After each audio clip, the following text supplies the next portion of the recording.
The movie follows Audrey, a fitness instructor who's obsessed with Christmas. In the opening scene, we see Audrey walking down the streets of her hometown, on her way to teach a class. Just moments before the session ends, we see her motivating the attendees and asking them not to give up. After the session, everyone welcomes Audrey back to town.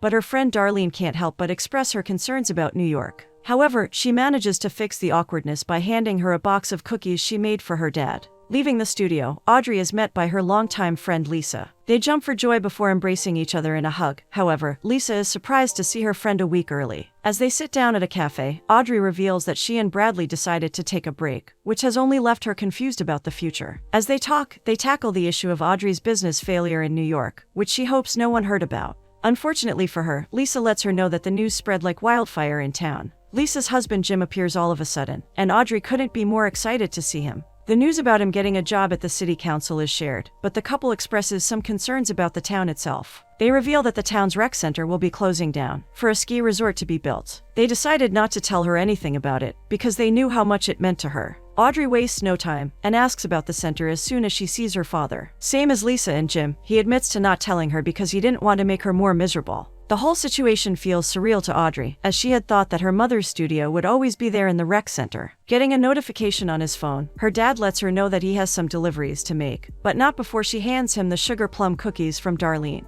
Instead of letting him take the boxes of decorations, she decides to pick them up and take them home herself. Despite her having the strength to carry them, she ends up bumping into a handsome man, making the stuff fly out of the boxes. The man ends up being quite rude, calling her box of decorations a box of dirt, even proceeding to make fun of mistletoe as he picks it up. But she doesn't let him run his mouth, as she reminds him that the ornaments bring people a lot of joy. Instead of entertaining him further, she lets him know that the town is called Mistletoe for a reason, before walking away from him. In the evening, she decorates the tree with some old ornaments, when she comes across an old picture of her and her mother doing ballet. Hugging the frame, she is reminded of the memories, but her moment is cut short as her phone starts ringing. Seeing the screen, it is Bradley, so she hesitates before picking up. Bradley is hesitant about his decision to go on a break, and they start arguing and going back and forth, but he decides to put a stop to it, because he doesn't want to fight with her. He admits to missing her, and she feels the same. However, she strongly believes being apart from each other for a while might be best for them. Saying goodbye to him over the phone, she is clearly upset, but there's nothing to be done about it, or so she thinks. The following morning, Audrey sits at the cafe with Lisa as she pulls out old pictures for them to look at. Laughter fills the cafe at how young they were, but it quickly brings sadness to their eyes as they realize that such a memorable place will be torn apart. Being on topic, Lisa reminds her of her first kiss, which happened in the rec center too. Realizing how early it is in the morning, Lisa wonders why Audrey is there before her session starts, so Audrey reveals that someone booked a private session. As she enters the studio, she is shocked to see the man from the previous day there. He is also shocked, but reveals that she was recommended by the locals, and given that she's the only one, he had no choice. Given that there's no workout equipment, he wonders how they'll exercise, so she informs him that they'll dance. Hesitant, he tries to change the workout, but she assures him that it will go well. And well it goes, as we see him sweating, trying to catch up to her and catch a breath. After finishing the workout, he is thankful that he doesn't have to listen to Christmas music anymore. Upset at his jokes, she lets him know that he shouldn't have booked a holiday in Mistletoe, but he reveals that he's come for business. Seeing how sweaty he is, she advises him to come to her group sessions, since private sessions are more advanced. Later in the afternoon, the town's locals gather at the city council to share ideas for what to do with the rec center. Audrey is surprised to see the empty seat next to her be taken by the man from her private session. Curious as to why he's there, she asks him, but he reminds her that everyone was invited. Audrey's father finally begins his speech and lets everyone know that there will be voting 2 days before Christmas on what to do with the rec center. The suggestions begin, and the first one called on stage is Griffin Weston, from Skyridge Resorts. Looking around, Audrey doesn't see anyone stand up, but suddenly the man next to her goes on stage, and she is shocked to see that he is the one behind the ski resort. With his charm, Griffin manages to get the attention of the audience, promising them a great resort with great opportunities. A girl from the audience, Jackie, reveals that the closest hill is an hour away, so Griffin takes the chance to show his plan to the people. Audrey is fuming, and she can't help but vent to Lisa, who tells her that there's no other choice for the rec center. However, Audrey promises not to let him complete his plan, one way or another. And so the next morning she heads to the cafe early and shares her plan with Lisa and Jim. She plans to set up a fundraiser to save the center for at least a year, giving them time to look at more promising options. Lisa and Jim are hesitant about the plan, given that there are only 2 weeks before the voting. but Audrey believes in the Christmas miracle because she doesn't want the resort to go to the awful guy. As she says that, Griffin walks in, making a sarcastic joke about how he hates that guy. Already annoyed that he's there first thing in the morning, she is even more upset that he's going to her class to get people's votes. As she arrives in the studio, she sees Griffin already trying to convince people to sign up for him, so she snatches the flyer out of his hand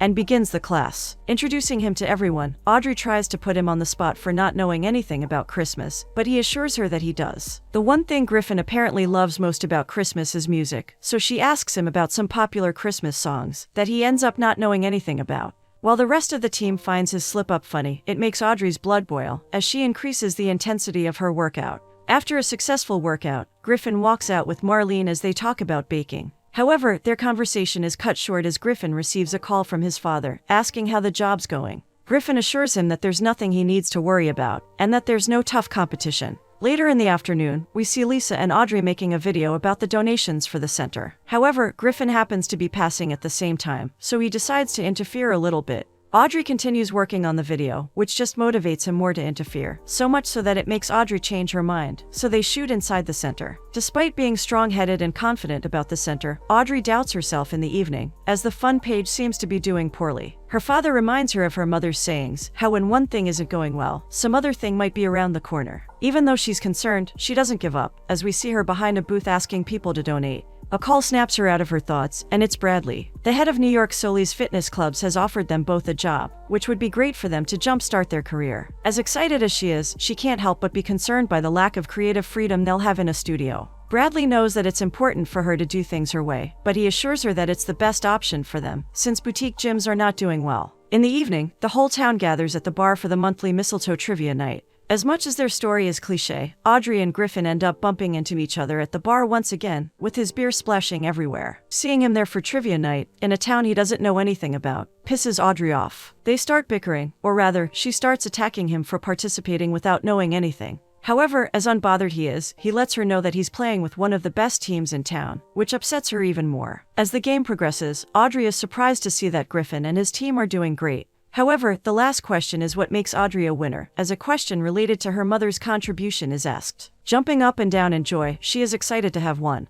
But her face drops once she thinks of a genius idea. Jim and Lisa stare in confusion before she suggests that they should organize a kickline kick-a-thon. And sure enough, in the morning, we see her handing out flyers. Something catches her eye, and as she turns, she sees Griffin walking into the bakery. Her curiosity gets to her, so she decides to enter after him. Upon walking in, she sees Darlene and Griffin preparing to make Christmas rolls. Knowing that he's helping her just to get her vote, Audrey decides not to let him use her kindness, so she grabs an apron and volunteers to help as well. As they're kneading the dough, Darlene notices that they need more flour, so she heads in the back. Left alone with him, Audrey takes the chance to assure him that he's not getting the vote, but he thinks that everyone deserves a chance. As they're bickering about the local businesses, Audrey mentions the mistletoe marketplace, which only gives him an idea of where to go next. Despite her not wanting him to be there, she can't help but knead the dough for him, given that it's not how it's supposed to be. As their bickering fades down, he can't help but stare at her intensely, and the tension in the air can be felt as they struggle to keep their eyes off each other. They may have different plans for the center, but it seems like it's bringing them closer. The following morning, Griffin receives a call from his father, letting him know that Peter has decided to retire, meaning that Griffin will be the next head of the company. However, his father asks him to seal the deal on mistletoe before he can sit in the head chair. His words motivate Griffin so much that he takes up a booth at the marketplace. As if he hasn't caused her enough stress already, Audrey loses it once she sees Griffin walking up to the empathy booth. Not only does he have a booth, but it is also directly next to Audrey's. The event begins, and as Audrey does her best to draw some people in, she sees that Griffin's booth is filled. Not able to take it anymore, she decides to go over and charm her way to get him to walk off the booth. However, he is onto her, as he knows what she's trying to do. Feeling defeated, she admits to trying to steer him away from the booth, but only because he's trying to destroy something special. Intrigued, he asks her to enlighten him about what he plans on destroying, so she proceeds to show him around the booths. From bookstores, Carl's Tavern, to car repair shops, she tries to show him what would be destroyed, but he thinks that his business will help the town, given that they can't afford to even keep the rec center open. More people would be visiting the town, which will only boost the economy. Audrey doesn't agree with him, however, because she knows that it will affect the small businesses, because they'll be replaced with big corporations. Looking deeply into his eyes, she asks whether he truly thinks that the small businesses won't be affected, but he struggles to say anything. Luckily for him, the mistletoe toss is announced, and he can't help but wonder what it is. Soon enough, he finds himself in front of a game, as Audrey's father hands them mistletoe rings. Given that it's a competition, he proposes they play a game. Audrey agrees, as she lets him know that he has to drop the resort plan if she wins. But he has an even better suggestion. If she ends up losing, she has to go out with him so they can get to know each other better, given that they got off the wrong foot. Confident that she'll win, Audrey accepts the challenge, only to lose in the last round by 1 point. Full of himself, Griffin pokes fun at her for losing, and even suggests they go to Carl's tavern for dinner, which only pisses her off even more. Lisa gets to find out all about it, but she is convinced that they're going on a date. Not wanting to even hear about it, Audrey is sure that she can get out of the whole deal, given that he's the enemy. The thing that's on her mind is how to get more kicks, and that is when Griffin chimes in, advising her to make it online. He orders a blueberry muffin, but asks Lisa if there's lemon zest in it, since he doesn't like it. Audrey's eyes light up as she hears that someone else hates lemon zest in their muffins as well. Following up with more advice, Griffin suggests she could set up the donation online, for people to donate from all over the world. Before he leaves the cafe, he teases her that he'll be seeing her tonight.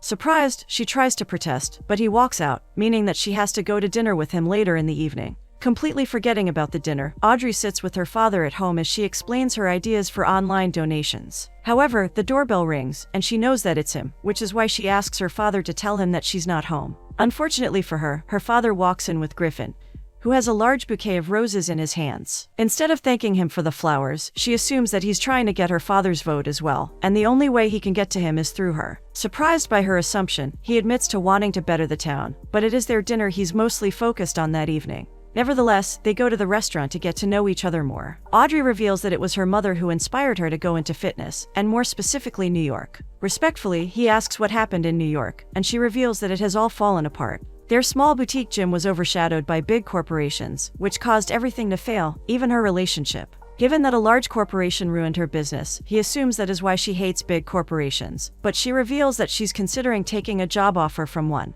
However, it is not the same thing, since she's not ruining the rec center. The date goes well, as we see them back at the house enjoying a cup of hot cocoa. They argue about what Christmas is, and Griffin reveals that his mother was into Christmas as much as Audrey, and maybe if she were around, he would have viewed it differently. He also reveals that he doesn't spend it with his father, since he finds it hard. Curious, Audrey asks what his dad does, and he reveals that his father owns Skyridge Resorts. Audrey is shocked to hear that it's a family business, but he compares it to Carl's tavern. Given that he could have a high position, he reveals that it would be great for him to fulfill his requirements and make his father happy. Hearing that makes her wonder if that's exactly what he wants. Confused, he asks for clarification and she prods further. Was it his childhood dream to become an executive? It was a path given to him, but she lets him know that paths can change, which gets him thinking. The doorbell rings, and Audrey is surprised to see Bradley at the door. Despite having to change a lot of flights to get there, he assures her that he's happy to see her. Given the awkward situation, Griffin decides to leave so things won't escalate. Audrey shares the news with Jim and Lisa the following morning, and same as her, they're confused as to why Bradley's there. He claims has come to support Audrey, given that the place is important for her because of her mother, but she admits to feeling liberated working alone, and not needing any help. Noticing Jim wearing a scarf, Audrey inquires about it, and Jim admits that it's because of Griffin. That reminds Lisa of the date, so she asks all about it. Surprisingly, as much as she doesn't like his resort idea, Audrey admits to liking him as a person. Lisa celebrates in victory, but Audrey reminds her that he's still the enemy. Bumping into people seems to be Griffin's signature move, as he bumps into Bradley as well. They're polite to each other before they realize who they've bumped into. Glaring at each other, they purposely get each other's names wrong, just so the other person feels offended. Given that Bradley is the ex-boyfriend, he gets protective of the rec center, because it means a lot to Audrey, but Griffin wants to hear nothing of it. Saying that he doesn't have any time, he tries to get out of the conversation to get to Audrey's class, but Bradley insists that he's coming as well. They give their best performance, dancing until they're dripping in sweat. After the intense dance class, Bradley sits with Audrey at the restaurant. Curious, he asks her about her decision, and she admits not having made up her mind yet. She reminds him that he can do it without her, but he doesn't want to. Seeing the cafe empty, Jim and Lisa try closing it down a little early, but Griffin walks in asking for a gingerbread latte. As Lisa's making it, he asks Jim for the vote. There is no other place for them to take the coffee shop to, so Jim lets him know that their vote is for the rec center. However, Griffin gets an idea and proposes they keep the cafe in the ski resort, which would only end up being his idea, as his father rejects it once he proposes it to him. The morning of the donation kickoff, Audrey seems to be a little bit distressed. Bradley notices and asks if she's hoping for Griffin to show up. Even though she's hoping to see Griffin, she lets him know that nothing is going on between them and that he's the enemy. Relief can be seen on Bradley's face, so he asks her for a date, to which she agrees. Lucky for her, Griffin joins them just in time. The locals, all together, get in line to break the record and make the biggest kickoff. After completing the dance, Audrey can't help but jump in joy. They embrace each other in a hug, and even when others come to congratulate her, she can't keep her eyes off Griffin. Lisa notices that she's staring at him and asks her to confess that she likes him, but Audrey denies it. Later in the afternoon, the donations come in big, as a video is posted of their dance on the site. Griffin comes in as well and congratulates her for the success. Despite still not meeting the goal, Audrey believes in miracles. All jokes aside, he seriously admits she is an incredible person, and that no matter what happens at the voting, she is truly amazing. They get lost in each other's eyes, but snap back to reality as Lisa comes back with the drinks. Later in the evening, we see Audrey coming down the stairs in a beautiful red dress. Her father, surprised to see her dressed up, asks where she is going, and she informs him about the date with Bradley. He advises her to be with someone who understands and values her, which only reminds her to ask him about Darlene. It is evident that she likes him, and he admits that he likes her as well. However, losing his wife was the most painful experience he's ever had, and he doesn't want to relive that. Audrey reminds him that her mother would have loved for him to move on, to be happy. After enjoying dinner at Carl's Tavern, Audrey and Bradley walk along the street, when she finally confesses that she's considering staying in her hometown. He is surprised to hear that, and doesn't agree that it's the right plan for her, but she assures him that she loves it there. Trying to change her mind, he decides that it's the proper time to propose to her. Pulling out a ring box from his pocket, he professes that he loves her and asks her to marry him. Shocked, she doesn't say anything, so he assures her that she doesn't have to say yes or no. Handing her the box, he asks her to keep it and make up her mind. The following morning, Audrey confides in Lisa, who is just as shocked as she is. While a part of her wants to say yes, given that it was their plan all along, she is hesitant, because a force is pulling her away from him. Lisa thinks that it's Griffin who's pulling her away from Bradley, but Audrey changes the topic as she asks about the donations. Lisa confirms that they're almost there, but not quite. Determined to win, Audrey can't face another failure, but Lisa reminds her that she's proud of her, no matter what happens. The day of the determination comes. The locals sit in the hall, as Audrey's father asks for their votes. Before the voting starts, Audrey stands up and asks the people to give her more time. She still believes that there is hope for the rec center, and asks everyone to vote no. Griffin has a word in as well. He assures people that the project will help the town prosper a lot more than the center, and even reveals that $1 million have been added to the deal, for better schools and budgets. Naturally, Griffin ends up winning, which breaks Audrey's heart. Going out to get some air, she finds the proposal ring in her pocket, so she decides to try it on. As she does, Griffin walks out and approaches her. He assumes that she hates him, but she assures him that she only hates the company he works for. He asks her a hypothetical question. If he didn't have the job he has, would she ever give him a chance? After answering his question in the affirmative, she tucks her hair behind her ear, which reveals the ring on her finger. Shocked, he gets up to leave, claiming that she doesn't owe him an explanation, leaving her bewildered.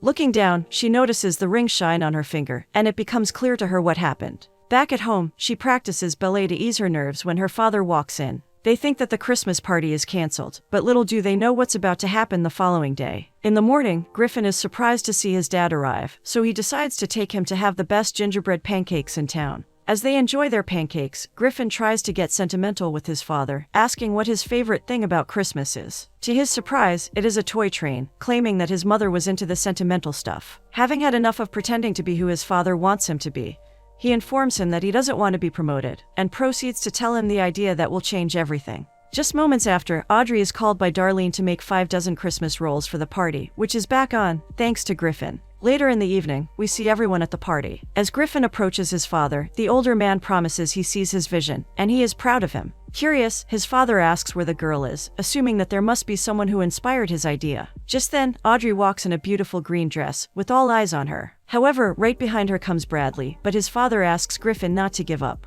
Getting everyone's attention, Griffin lets them know that everything in the rec center will be included in the new resort, and nothing will be left out. Shocked, Audrey stares at him, before she finally decides to make the right decision. Finally, she admits to Bradley that she doesn't want to go back to New York, nor does she want to marry him. They give each other one last hug before Bradley leaves, disappointed. Her father comes to her side, but instead of focusing on her situation, she encourages him to ask Darlene out. Despite being hesitant about himself, he ends up approaching her and asking her to dinner, which turns out better than what he hoped for. Keeping the love strong, Lisa hands Jim the best present he could ever ask for. Opening the box, he sees a positive pregnancy test, which brings joy to his face. Seeing him standing alone, Audrey decides to approach Griffin. She jokes about him making a Christmas party, but he lets her know that it's all thanks to her efforts. She showed him how special Christmas is, and how special people are, which is why he decided to keep the center. He wants to confess his feelings for her, but assumes that she's engaged. However, to his luck, she assures him that they're over. In a way, she lets him know that he has inspired her as well. Working online could help her stay in Mistletoe.